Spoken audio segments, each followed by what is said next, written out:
안녕하세요. 신비한 심리사전입니다.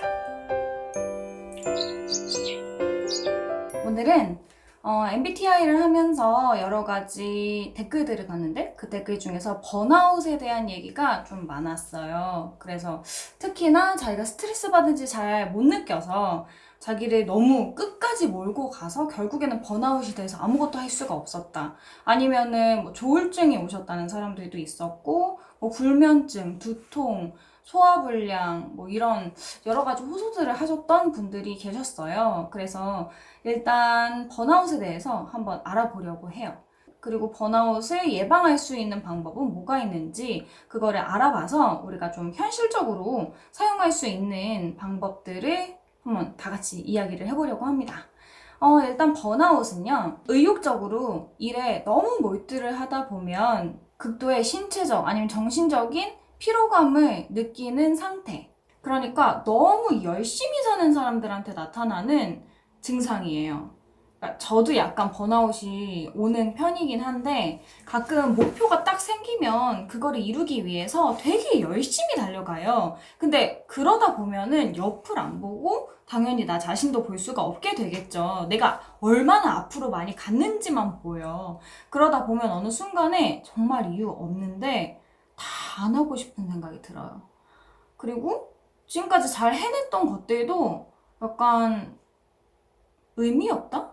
그런 생각이 많이 들 때가 한 번씩 오거든요. 처음에는 이게 뭔가 했어요. 근데 이게 가끔 타이밍별로 오니까 이게 번아웃이 왔구나. 그래서 정말 아무것도 안 하고 정신이 돌아올 때까지 다시 하고 싶다라는 생각이 들 때까지 그냥 다 놔버리고 쉴 때가 가끔 있거든요. 근데 여러분들도 그런 경우가 좀 있을 것 같아요. 근데 이게 직업의 경우에는 다 놓고 쉴 수도 없잖아. 그러니까 우리가 스스로 요 타이밍이 안 오도록 잘 조절을 해야지. 사실 이 번아웃이라는 용어 자체는 그렇게 오래되지 않았어요. 이거는 뉴욕의 정신분석가 허버트 프로이덴버거 이라는 사람이 상담사들의 소진이라는 논문에서 약물 치료 상담가가 무기력한 모습을 많이 보이는 거예요. 상담을 하는 중에. 그래서 이러한 현상을 이제 번아웃이라고 명명을 하고 너무 과도하게 자기 자신을 일에 이제 막 밀어 넣었을 때. 그리고 자기 자신의 페이스를 조절하지 못하고 그냥 진짜 번아웃, 전부 다 소진되었다. 라는 표현으로 사용이 시작됐죠. 번아웃의 증상에는 1번, 기력이 없고 그냥 좀 무기력해진다? 아무것도 안 하고 싶다. 뭐 이런 생각? 진짜 아무것도 하고 싶지 않고 꼴도 보기 싫어. 그래서 약간 좀비처럼 소파에 누워서 계속 TV만 본다거나 뭐 그런 활동들을 할 수 있죠. 킬타임 시간이 오는 거예요. 두 번째는 쉽게 짜증이 나고 화가 잘 나. 회사를 다니시는 분들은 종종 이런 경우가 있는 것 같아요. 아, 너무 스트레스 받는데 이제 번아웃 왔는데 좀 쉬어야 되는데 쉴 수가 없잖아. 뭐 회사에서 내가 번아웃 왔다고 쉬게 해줄 거야 뭐야. 그건 아니잖아요. 너무 민감하고 화가 너무 자주 나는 거야. 근데 그런 나 자신도 좀 이해가 안 되는데 어떻게 컨트롤이 안 돼. 그러니까 자기 자신이 번아웃의 상태라는 걸 인지하는 게 되게 중요한 거죠. 세 번째, 내가 하는 일이 되게 부질없어 보인다? 의미 없고? 그런데 되게 열심히 또 해. 그러니까 이 두 개의 마음이 막 왔다 갔다 왔다 갔다 해요. 근데 이게 왔다 갔다 왔다 갔다 하다가 어느 순간에 팍 하고 나버려. 그러니까 급속도로 모든 게 와르르 무너지는 상태예요. 근데 이게 이제 제일 안 좋게 올 때는 정신적인 질병으로 올 때죠. 뭐 우울증이나 조울증이나 아니면은 뭐 공황이나 공황 발작이나 이런 식으로 올 때가 가장 극단적인 케이스인 것 같아요. 그러니까 결국에는 내 스트레스가 지금 폭발을 했는데 이거 나 스스로 도저히 감당이 안 되니까 내 무의식이 그냥 나를 지키기 위해서 여러 가지 방법을 사용을 하는 거죠. 네 번째는 두통, 감기, 고열, 요통, 화장실 가고 싶은 느낌? 그런 것들에 사로잡혀요. 만성적으로. 회사 다닐 때 이런 적 좀 있는 것 같아. 그러니까 분명히 집에 가면 괜찮아지는데 회사만 가면은 희한하게 감기 걸린 것처럼 열이 살짝 나면서 컨디션이 안 좋아진단 말이야. 장난으로 일하기 싫어병이라고 하는데 이게 단순한 일하기 싫어병이 아니고 이게 만성적일 경우에는 번아웃이 아닌가라는 거를 좀 의심을 해봐야 한다. 그리고 5번. 이제 더 이상 우울하다라고 이야기를 할 수 없을 정도의 감정적인 소진. 번아웃이 되기 전에는 나는 힘들다, 뭐 피곤하다, 회사 그만두고 싶다 이런 얘기들을 하는데 진짜 번아웃이 빵 터지면 그런 표현조차도 못할 만큼 너덜너덜해지는 거예요.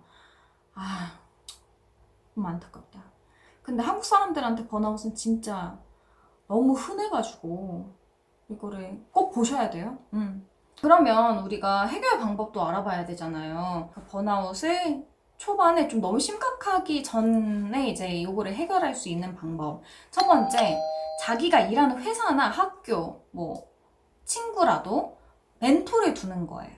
그러니까 자신과 비슷한 길을 가고 있는 사람, 내 상황을 A부터 Z까지 설명을 하지 않아도 좀 어느 정도 이해해 줄 수 있는 멘토? 그런 사람을 한 명 두게 되면 진짜 힘들 때, 지쳤을 때 커피 타임 잠깐 가지면서 이것저것 호소하고 막 힘들다고 이야기하는 것 자체가 어느 정도의 번아웃을 좀 예방시켜 줄 수 있어요.